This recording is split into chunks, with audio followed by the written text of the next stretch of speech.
Fala, rapaziada flamenguista, vamos agora ver aqui no Tá Na Área um pedacinho da nossa vitória sobre o Corinthians ontem. Que goleada, 4-0, a gente deu aula de futebol e colocamos ele naquele patamar em que ele se encontra e não acredita, lá embaixo, meio de tabela para baixo. E crédito de imagens, Sport TV, Grupo Globo, link na descrição abaixo. Antes de mais nada, já deixa aquele like maroto, ative o sininho de notificações e se inscreva no canal para ajudar a gente. Mas vamos conferir toda a repercussão. Acho que o grande resultado da rodada é o do líder, Flamengo 4-0 sobre o Corinthians. Bom, acho que a goleada do Flamengo é o resultado e também o desempenho de maior impacto dessa sexta rodada, né? Tudo bem, bem-vindo, Tá Na Área. Sem dúvida é o mais impactante, porque é um placar, tipo, diferença de 4 gols entre dois gigantes, os times de maiores torcidas do país. E não só o placar, mas o desempenho. Você juntou um Flamengo jogando ali muito perto do seu limite máximo, e o Corinthians jogando mal, especialmente na sua montagem defensiva, a meu ver. Achei que o Corinthians poderia ter sido escalado até de uma maneira diferente, vamos falar mais à frente. Mas assim, foi 4-0 e foi pouco, porque foi 4-0, o Flamengo ainda mandou 2 bolas na trave, o Hugo Souza fez pelo menos 2 defesas ali relevantes, em lances com o Pedro e com o De La Cruz. Então assim, nas várias fases que um campeonato de pontos corridos tem, né, porque é uma competição muito longa, dificilmente algum dia alguém vai ganhar, vai ser campeão fazendo 114 pontos, mas neste momento do campeonato, o Flamengo se consolida como o time que está apresentando o melhor futebol, e neste momento, nesta fase do campeonato, o tema que se coloca é quem vai se habilitar a derrubar esse Flamengo. Eu acho que o Palmeiras ainda, apesar de ter perdido, ainda é o principal candidato, mas você tem o Internacional, você tem o Bahia, você tem até o Bragantino, que eu acho que talvez não mantenha o fôlego, mas enfim, acho que essa é a questão. O Flamengo é que está diferente dos outros.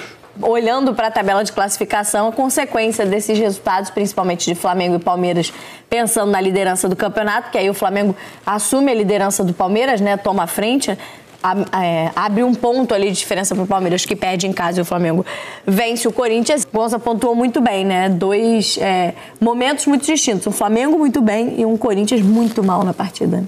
Flamengo dominante. O Flamengo fez uma baita partida, talvez a partida de maior domínio desse Campeonato Brasileiro, entre todos os confrontos que já aconteceram. Foi um jogo muito, muito bem jogado, muito elaborado do Flamengo, de um time que a gente já sabe que a gente pode esperar desse elenco do Flamengo.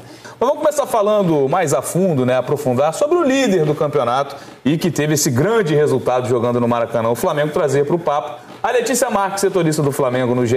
Globo, para falar do dia seguinte. É uma grande partida, né? O Flamengo já tinha goleado nesse campeonato, é um ataque avassalador que coloca um saldo de gols impressionante para poucas rodadas, né? Não é comum a gente ver isso no Campeonato Brasileiro. E com a volta do Pedro ao time titular, né, Letícia? O Pedro já havia voltado, já tinha feito gols, inclusive, já se coloca como postulante à artilharia. Mas é aquilo, né? Para voltar a ser titular desse time e fortalecer ainda mais a equipe do Felipe Luiz. Tudo bem? Bem-vindo ao Tá Na Área.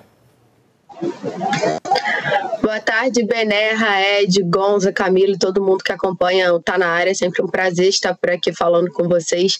Mas, como você falou, né, o Flamengo, vamos falar um pouco desse líder, o líder que folgou, Bené, porque depois dessa goleada e dessa atuação, o elenco do Flamengo recebeu uma folga nessa segunda-feira para ter um descanso, se reapresenta na terça-feira de manhã, já olhando a Copa do Brasil.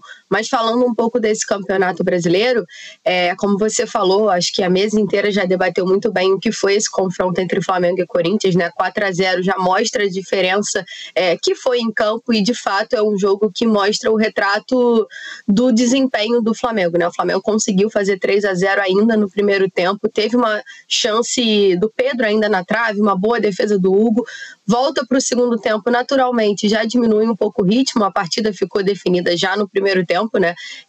Mas volta para o segundo tempo com uma bola também lá no travessão, que poderia ampliar ainda mais o placar logo nesse início, né? Depois o Hugo faz uma boa defesa, e é um jogo que a melhor lição que se tira dessa partida é justamente o Pedro. Como você falou, o Pedro já foi relacionado para 6 partidas, entrou em 5 jogos, marcou 4 gols e deu uma assistência, né? Ontem ele marca o 3º e o 4º gol do Flamengo e participa do segundo gol, que foi o gol do Arrascaeta, né? Então é um cara que voltou de uma lesão muito grave, se recuperou em um tempo muito, muito bom, né? 7 meses desse tempo de recuperação, de uma lesão muito grave, e aí agora todo o trabalho em prol do Pedro estar à disposição por 90 minutos. Ontem ele jogou bastante, jogou cerca de 80 minutos.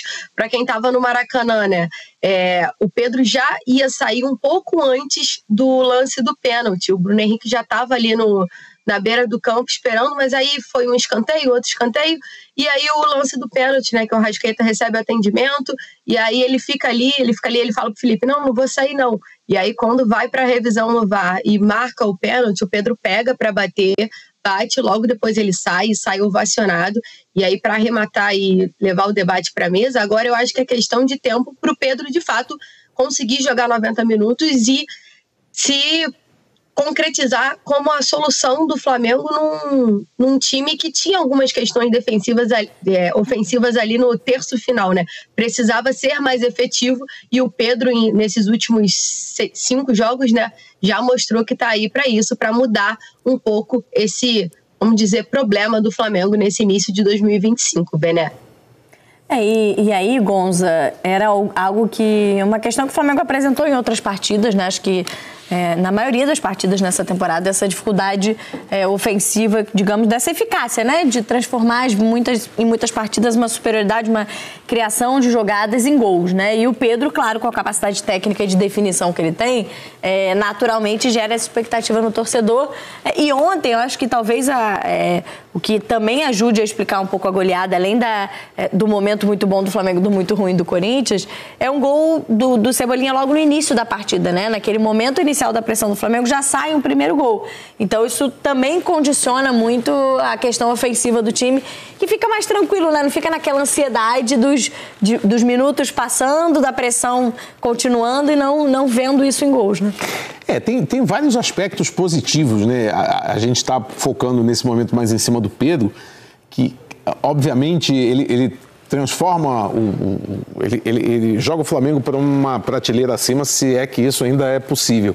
Porque o Flamengo, desde o início da temporada, e já com o Felipe Luiz assumindo, ainda com o Pedro lesionado, o que se falava é isso, o Flamengo é um time que naturalmente cria muito, é um time que faz da questão da pressão alta, do perde-pressiona, uma das suas características, mas quando ele não tinha o Pedro, ele não conseguia dar sequência a isso. Ele recuperava a bola, ele criava, mas tinha ali dificuldade, porque o Juninho ainda não achou ali o seu melhor jogo.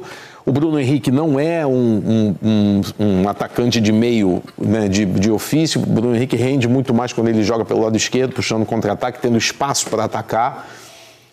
E com o Pedro voltando tão rapidamente a um nível alto, né, esse lance que a gente está vendo ali, se ele faz esse gol, tem que para tudo, bota uma placa para ele. É o gol do campeonato na 6ª rodada, né? Até agora, sim.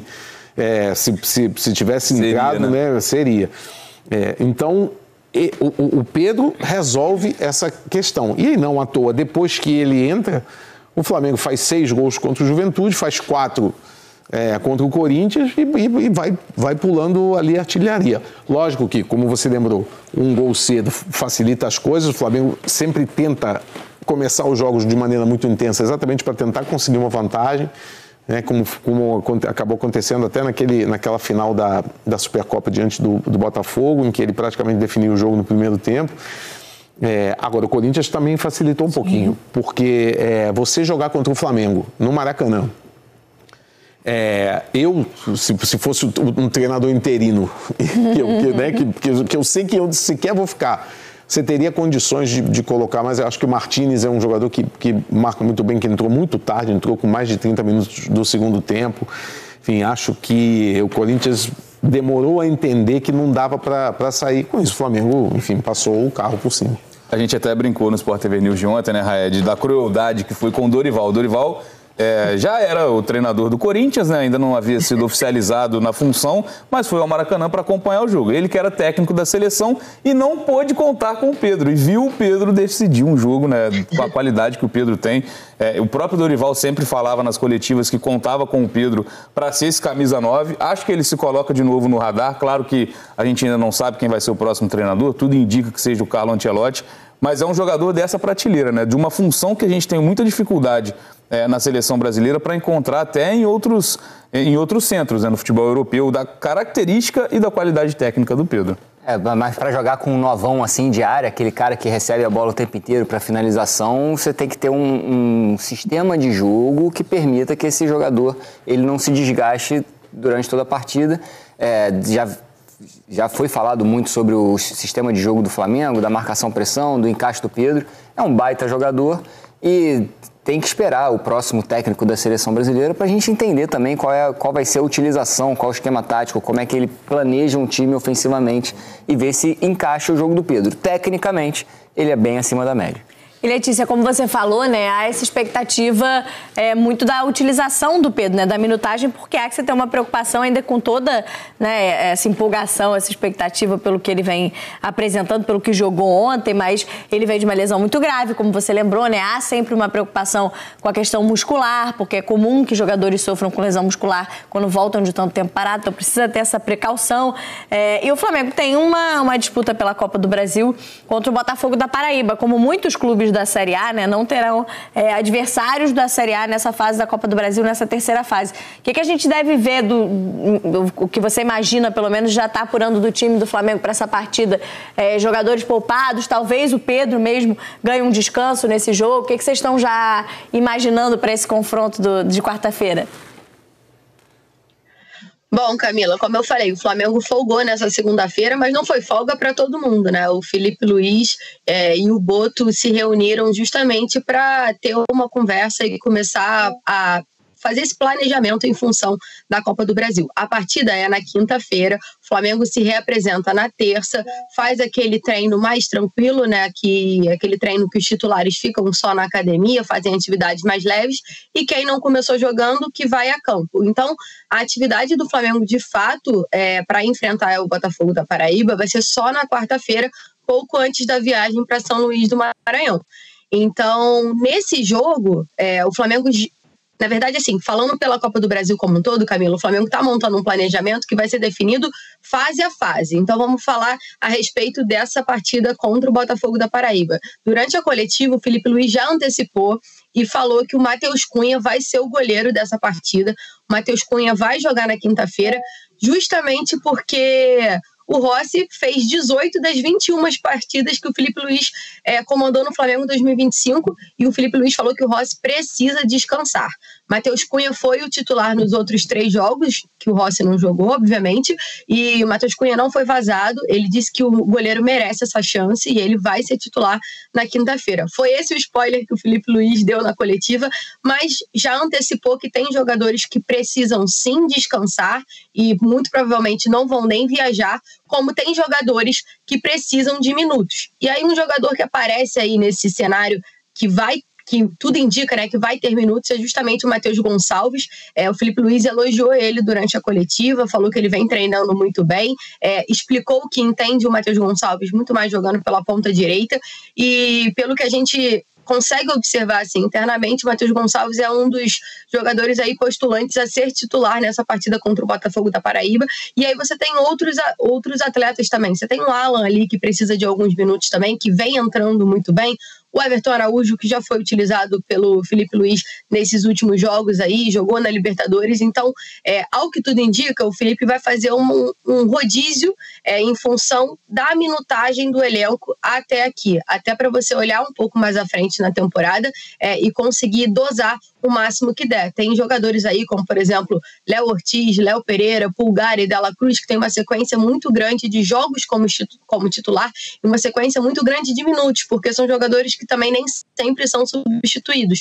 E tudo isso vai ser levado em conta. Mas, de fato, o Flamengo só vai definir a lista de relacionados entre terça e quarta-feira, principalmente na quarta-feira, depois do treino final para enfrentar o Botafogo. Camila.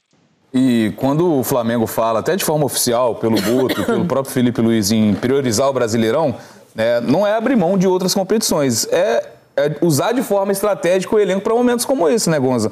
Numa terceira fase de Copa do Brasil, num jogo contra um adversário inferior, tecnicamente, que é o Botafogo da Paraíba, e o Botafogo da Paraíba sequer joga em casa, né? Vendeu o mando de campo, o jogo vai ser no Maranhão, né? No estádio Castelão na quinta-feira.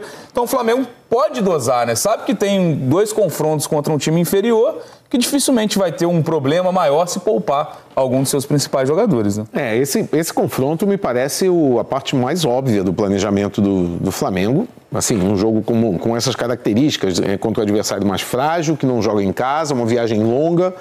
O Flamengo depois vai jogar no domingo diante do Cruzeiro, né, fora de casa. Então, assim, me parece algo natural que ele dê oportunidade a quem precisa de minutagem, para quem precisa de ritmo de jogo, e poupe quem está com possibilidade de desgaste.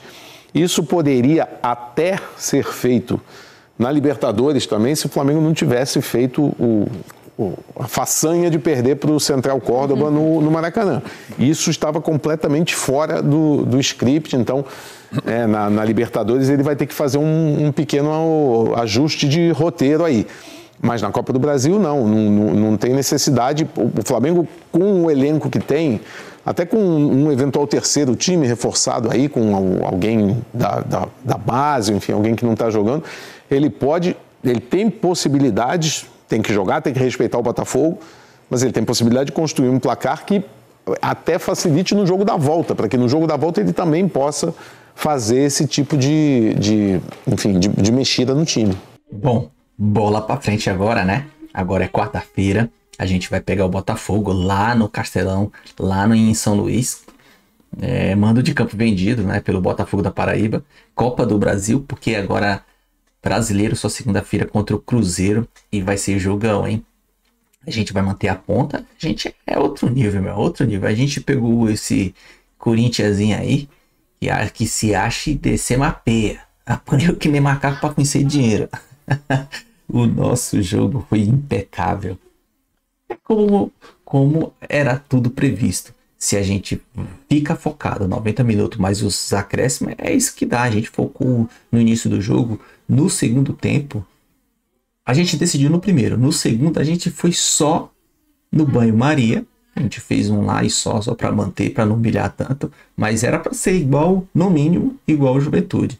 Faz 3 vira o jogo, 6 ganha. Era essa a realidade. Mas não poderia a gente fazer isso não. Enfim, o jogo foi ótimo. Mas é isso aí. Se gostou do vídeo, se inscreva no canal SR Fla. Já deixa aquele like suave. Na moral, ative o sininho das notificações e compartilha, comenta. Saudações rubro-negra.